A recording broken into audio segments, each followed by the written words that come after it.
Okay, here's another episode of Binder. Now, have you ever wondered what would happen if all you did was listen to someone else read you the first chapter of a book and then decide if you wanted to read it? No beautiful covers to sway you, no reviews that say absolutely nothing about whether or not you are or are not going to enjoy reading the book. Just the words on the page being read to you by a stranger, and that stranger being me. Well, now you do. Let's have a blind date with a fantasy indie author together. There are enough books in the world that we judge a book by its cover, but I want to prove to you that you can find your next fantastic read, and it's simply a podcast away with the binder. Blind indie novel dates to entertaining reads in 5 minutes to 10 minutes because I've got novels to read and so do you.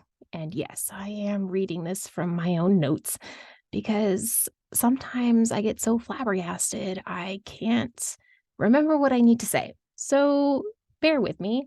My name is Stevie McCoy. I'm an author and narrator of fantasy and sci fi romances, and here is our next blind date. Okay, let's look at where our blind date is here. Okay, and our blind date has our triggers are it is sci-fi, mystery, fantasy, and comedy. So time travel, multiverses, and amateur sleuths. So let's get reading. Yes, I kind of just do this on the fly here, guys. I'm using Amazon samples. And here we go. Here is my cold read of our next blind date. Prologue. So this is how it ends. Listen, it's not the worst idea I've ever had, and it certainly won't be the last. Stephanie Dyer said just moments away from her death. The energies of the rip in the multidimensional space-time crackled behind her, silhouetting her body and casting a shuddering, even blue pallor across the hardwood floor, pushing her fringe of hair out of her eyes. Stephanie surveyed the living room one last time. It was a bit different than she remembered it. It hadn't been that long, had it? A calming sense of nostalgia warmed her chest as she took stock of the scuffed, scratched floors and the body of the old woman that lay unmoving by the overturned armoire. As she turned to face the swirling blue abyss, the other conscious occupant in the room stirred, clutching his side. Stephanie's oldest friend, Michael Duckett, struggled to remain on his feet by bracing himself on the back of the armoire. Michael looked tired, not as tired as she was, not by a country mile, but tired nonetheless. She couldn't blame him. It had been a long road, and it would have to end here. Please, He said. we have to do this together. No, Michael, she refused to meet his gaze. I need to do this alone. I started this loop, and I need to close it. And to do that, I need you to trust me. Steph, I know I can't. I know I haven't given you any reason to, and I'm sorry. I wish I could go back and fix that, but I tried, and look how that ended up. Stephanie chuckled before composing herself. She turned to him, and their eyes met for what felt like infinity. So for once, can you just pretend that I know what I'm doing? The room around them stood quiet. There was no movement aside from the rotating portal that hung in the middle of the room over the toppled coffee table. I'm sorry, He continued, attempting to push up the glasses that had been lost long ago. I'm sorry I called you an embarrassment. Stephanie felt the hint of a grin form at the corner of her mouth. But I was an embarrassment. Yeah, but You're not supposed to say that. Michael returned a tentative smile that left before it could fully form. He looked away. But you've always been my best friend. And you were right, too. About what? It was kind of funny to play detective with you. Just like it used to be when we were kids. Stephanie could do nothing but nod, with words caught in her throat. She couldn't bring herself to explain what this meant to her. It would be too complicated. It was always too complicated. She didn't understand it most times.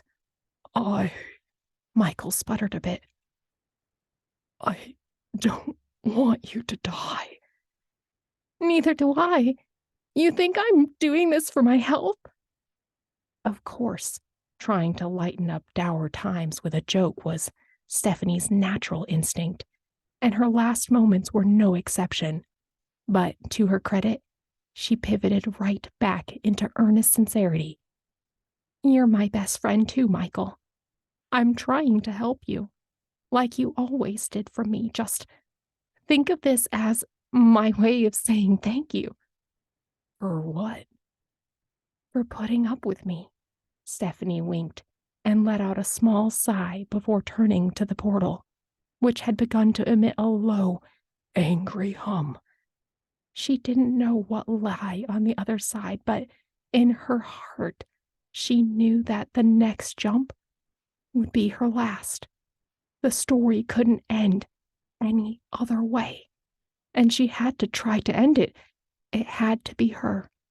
So Stephanie leapt head first into the rolling tides of the space-time continuum, letting the blue energies wash over her body one last time.